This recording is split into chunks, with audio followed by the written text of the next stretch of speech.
कलयुग में भगवान के नाम स्मरण की महिमा बताई गई है। हरे नाम हरे नाम केवलम। कलयुग में और कोई गति नहीं बताई, कलयुग केवल हरि गुण गाहा। अच्छा, कीर्तन को का उल्टा करके देखें, कीर्तन का उल्टा है नर्तकी। कीर्तन शब्द को उल्टा करके पढ़ें, कीर्तन, तो कीर्तन को पीछे से पढ़कर देखो, नर्तकी। नर्तकी माने माया नर्तकी। उमा दारू जोशित की नाई, सबई नचावत राम गुसाई। तुलसी बाबा कहते हैं कि ये माया है जो सबको नचा रही है। उमा दारू जोशित की नाई, सबई नचावत राम गुसाई। तो उस माया नर्तकी से बचना हो तो कलयुग में कीर्तन करना चाहिए। नर्तकी से बचना हो, माया नर्तकी से। मनु शत्रुपा के वंश का वर्णन आता है, मनुष्यों का, उनकी प्रकृति स्वभाव का। वो एक जैसी है चिरकाल से अब तक, लगभग एक जैसी। हम मनुष्यों की एक जैसी प्रकृति है, वो कहीं के हों, पूर्व पश्चिम उत्तर दक्षिण के कहीं के, मनुष्य एक जैसे ही हैं, उनकी एक जैसी प्रकृति है। स्वभावतः उनमें लोभ है, मोह है, मत्सर है, अहंकार है, राग द्वेष है, ईर्षा है, अपने हित की बात सोचते हैं। और वो क्यों? देवता भी, सुर नर मुनि भी, मुनि जन सबई की रीति, स्वार्थ लाग करें सब प्रीति। लेकिन वे उत्तम कोटि के मनुष्य साधन से, तो मनुष्यों में चरित्र की स्थापना से, मनुष्य में वीरता से, पौरुष पराक्रम से, अथवा आध्यात्मिक साधन से उसने कैसे उत्थान किया। उन्होंने अपने विवेक वैराग्य से अपने जीवन का कैसे निर्माण किया। उनकी पुत्रियों का वर्णन है। तो महाराजा मनु और शत्रुपा के यहां पहली संतान पुत्री हुई। इस धरती पर कोई अगर सबसे पहले संतान के क्रम में आया है, मानवीय जन्म में पुरुष पहला पैदा नहीं हुआ, स्त्री पहले आई है। नारायण से ब्रह्मा, ब्रह्मा से मनु शत्रुपा, और मनु शत्रुपा से मैथुनी सृष्टि। मैथुनी करते रजवीर की सृष्टि। एक थी मानसिक सृष्टि, काल्पनिक सृष्टि, मंत्रमयी सृष्टि, भावमयी सृष्टि, एक थी संकल्पमयी सृष्टि, और एक थी मैथुनी सृष्टि। मैथुनी ये औरस संतान जिससे बनती हैं, वीर्य और रस से जिनका निर्माण होता है। माता पिता से जो संतानें पैदा हुई, उनमें सबसे पहले स्त्री का आगमन हुआ। तो ये ध्यान रहे, घर में कन्या पैदा हो तो मुख म्लान न हो, उदासी न छा जाए, चुप्पी से न हो जाए, मन मार के मत बताओ, अरे हाँ हो तो ये बेटी हुई है। तो अपने उत्साह को भंग मत कीजिए, क्योंकि सृष्टि में सबसे पहले पुत्री ही हुई। क्रम ही यही है, मातृदेवो भव पितृदेवो भव। गणना में पहले मां है, फिर पिता है। देवताओं की गणना में अन्य देवताओं की गणना बाद में है, सबसे पहले मां की है। मातृदेवो भव, फिर पितृदेवो भव। भगवान के नाम में भी पहले राधा है, फिर कृष्ण है। राधा कृष्ण, राधे कृष्ण, राधे कृष्ण। सीताराम सीताराम सीताराम कहिए, जाई विधि राखे राम ताही विधि रहिए। तो पहले सीता है, राम बाद में है। गौरी शंकर, पहले गौरी है, शिव बाद में है। शिव शक्त्या युक्तो यदि भवति प्रभुतुम। तो शिव में अगर शक्ति नहीं है, सामर्थ्य नहीं है, तो शिव शव जैसा ही है। शंकर में अगर बिंदु नहीं है, नाद नहीं है, शक्ति नहीं है, ऊर्जा नहीं है, तो फिर शंकर बेचारे शक्कर जैसे ही हैं। वो खाली शक्कर हैं। फिर वो जो शिव हैं, शंकर हैं, वो शक्ति से हैं, सामर्थ्य से हैं। तो पहले स्त्री आई। कन्या के आगमन पर प्रसन्नता व्यक्त कीजिए, उसका आदर कीजिए। और किन्हीं के यहां बहुत दिनों के बाद संतान हो रही थी, किन्हीं के यहां तो बहुत दिन के बाद संतान हुई। तो बड़ा उत्साह था, बड़ी प्रसन्नता, घर में उत्साह। दीपदान हो रहे थे, मंगल कलश रख दिए गए, तोरण द्वार लगा दिए गए, बंदरबान बांध दिए गए, विप्रों को न्योता देके भोजन के लिए बुलाया, अपनों को उपहार बांटने लगे। अति उत्साही प्राणी थे, उन्हें उत्साह संभल नहीं रहा था। पूरे नगर भर में न्योता दे दिया, हमारे घर संतान होने वाली है। परिजन पुरजन बंधु बांधव इष्ट मित्र अपने आए और भोज कर रहे हैं।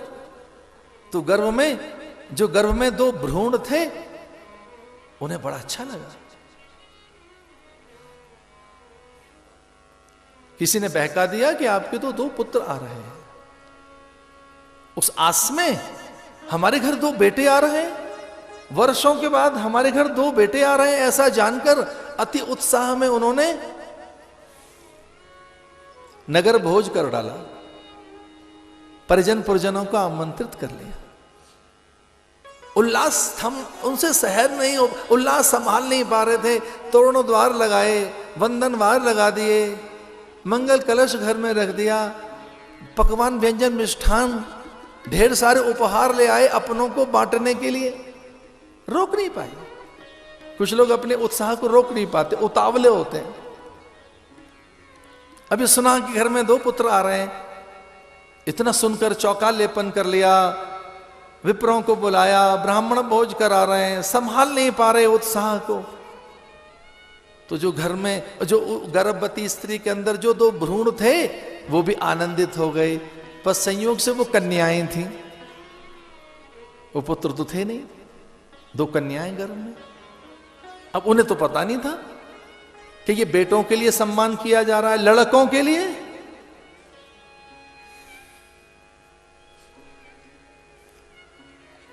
लड़कों के लिए वो लड़कियां थी, और लड़के उन्हें पढ़ाने के यत्न कर रहे हैं, पढ़ जाती हैं लड़कियां, और धक्का दे रहे हैं बच्चों को आगे बढ़ने के लिए, पर पर्वतों पर चढ़ जाती हैं लड़कियां।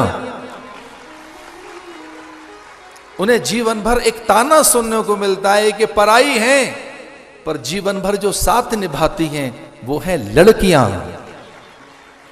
जन्म से ही उनके कान में एक गुरु मंत्र दिया जाता है, ये तो पराई है, पराया धन है, अतिथि है, जब जाएगी तब तक संभाल के रखो, कोई स्थायी डेरा तो है नहीं। अरे पराया धन है, तो कान पक गए जिसके सुनते सुनते कि पराई है। अब ससुराल में आई तो वहां सुनने को मिल रही है, वहीं ध्यान है अपने माता पिता में, वहां पराई है, घर में पराई है, गर्भ में पराई है। जीवन भर जो पराई रहकर भी सदा अपनी सी बनी रहती है, साथ निभाती है, उसका नाम है लड़की, लड़कियां। आगे बढ़ाने के लिए जिनको धक्का दे रहे हैं, अब वो तो पीछे रह गए, चढ़ गई, आगे बढ़ गई लड़कियां। पढ़ाने के कितने यत्न किए, पढ़ नहीं पा रहे हैं महाशय, पर पढ़ गई हैं लड़कियां। अब उनको क्या पता था कि ये इतने पकवान व्यंजन मिष्ठान तोरणद्वार वंदनवार मंगल कलश विप्र भोज और देव आराधन हमारे लिए नहीं, लड़कों के लिए किया जा रहा है। वो थी लड़कियां, बड़ी प्रसन्न है कि अभी तो पैदा नहीं हुई और हम ये हैं, हमारा इतना आदर, इतना सम्मान।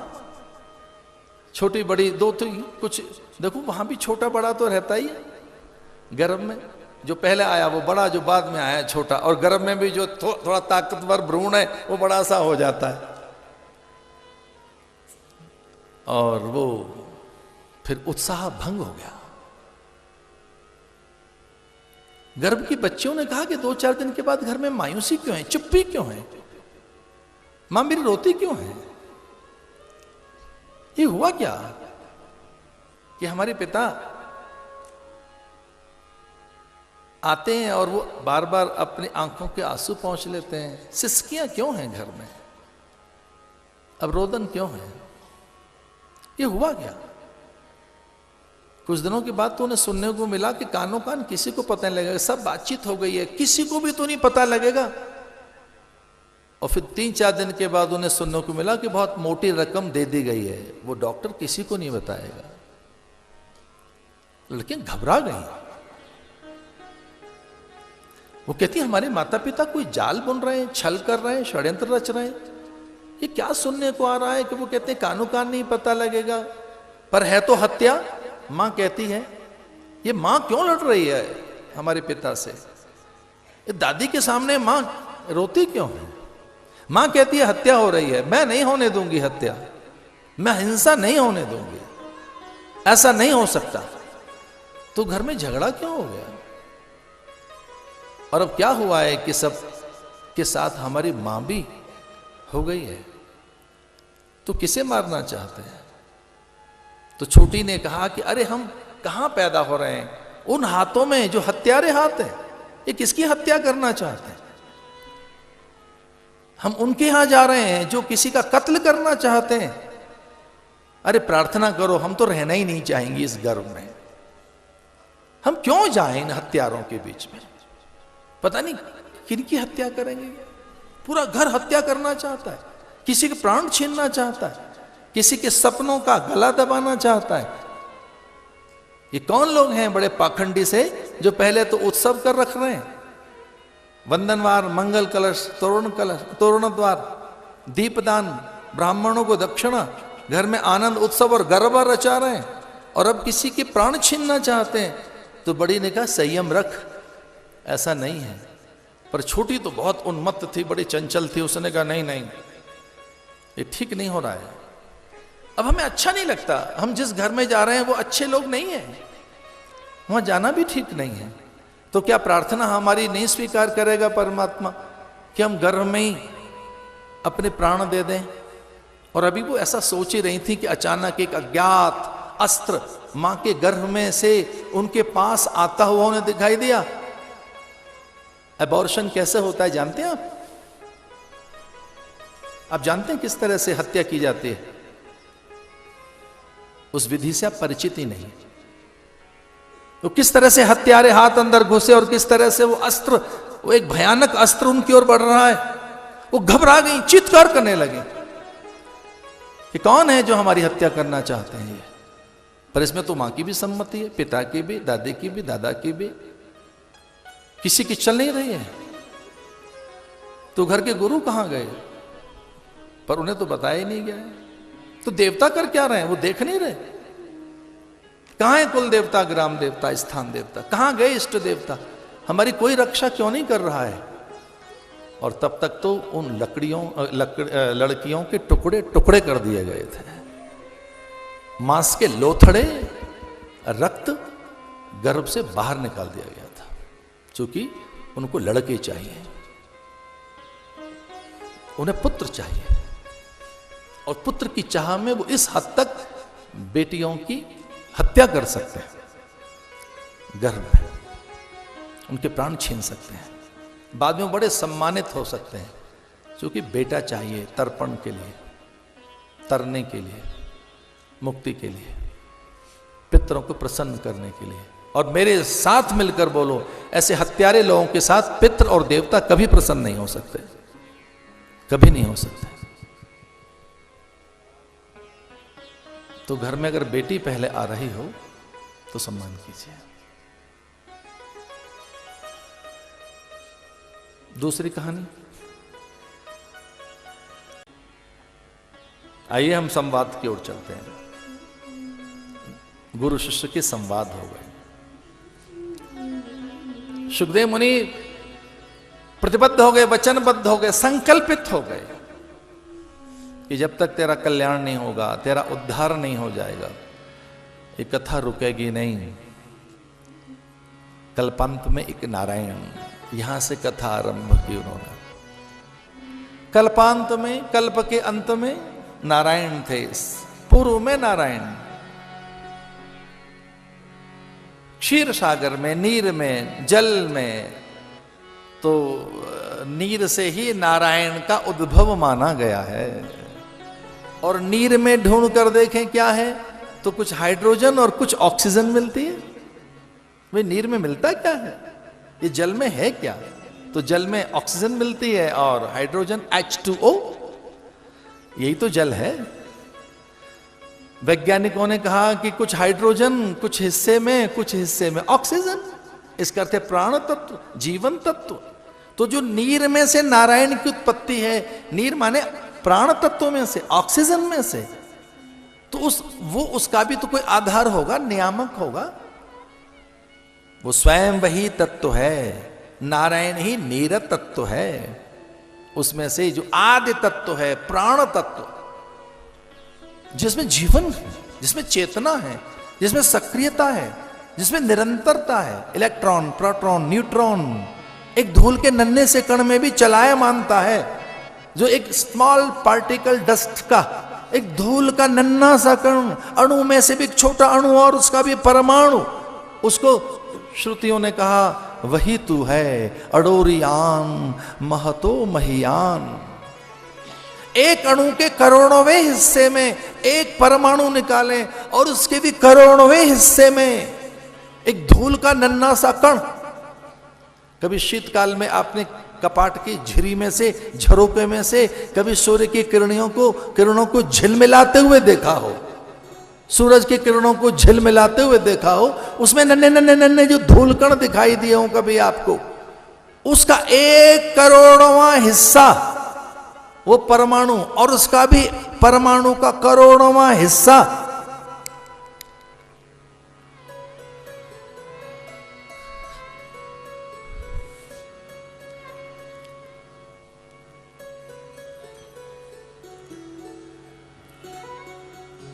अडोरियान। आपको थोड़ा भगवान का परिचय दूं मैं, शास्त्र क्या कहते हैं। नन्ना, छोटा, उससे छोटा, सबसे छोटा, उससे भी और छोटा,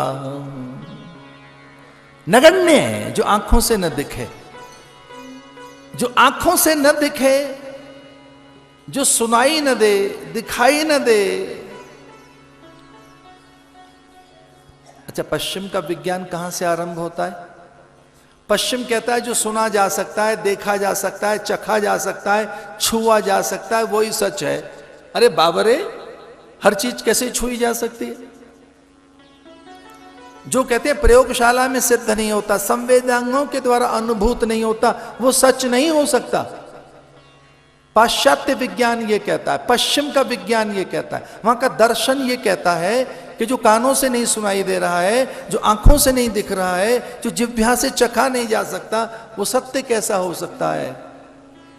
और हमारे यहां इसे सत्य नहीं बताया गया। ये मिटने वाली चीज है, बिखरने वाली चीज है, ये बदलने वाली चीज है, ये विकारी है। फैक्ट वही है जिसमें डिफेक्ट ना हो, जिसमें कोई डिफेक्ट ना हो, वही तो फैक्ट है। अडोरियान, नन्हे से कण के अंदर करोड़वें हिस्से में तू बैठा है। अडोरियान महतो महियान, तो जो बड़ा है वो तू है।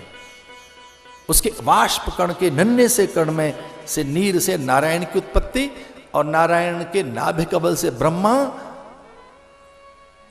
तो ऐसा कहा जा सकता है कि कोई पहला उत्पाद है परमात्मा का, तो वो ब्रह्मा है, वो वेद है, वो विज्ञान है, वो ज्ञान है, वो स्फुरण है।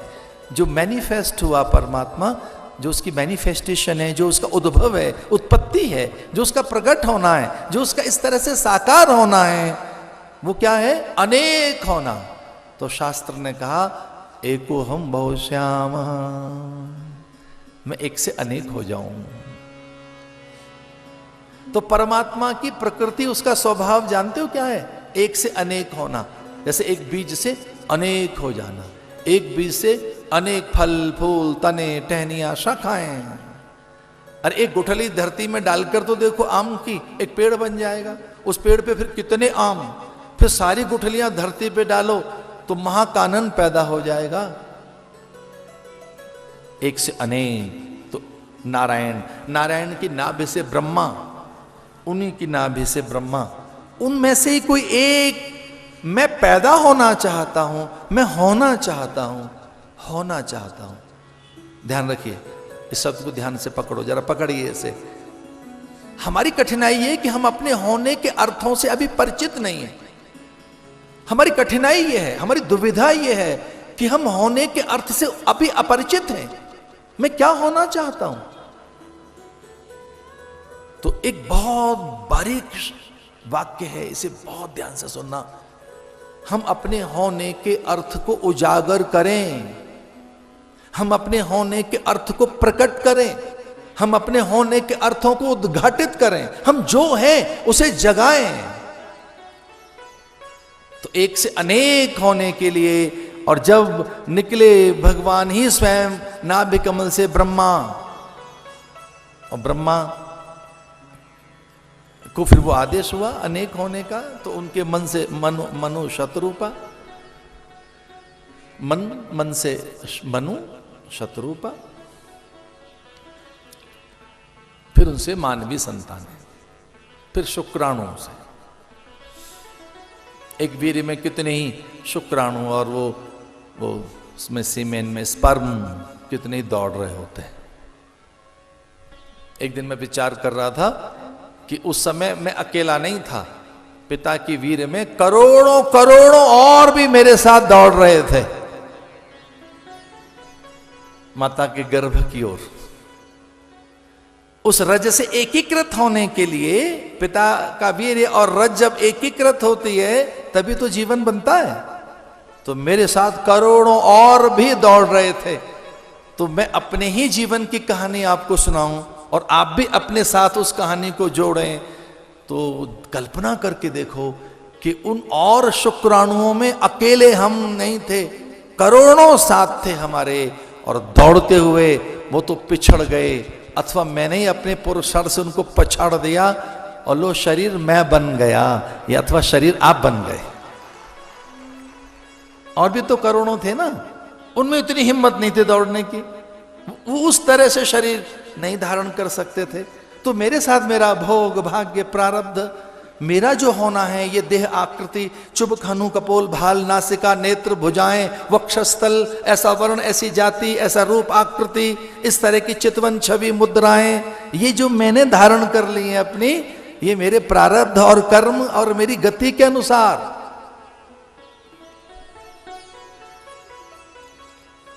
तो ऐसा कोई मुझे इस बात का अहंकार तो नहीं है, पर मुझे इस बात का गौरव है कि जो भारतीय संस्कृति में प्राण और आत्मविज्ञान की चर्चा जितनी उन्नत हमारे यहां है, पश्चिम में उतनी नहीं है।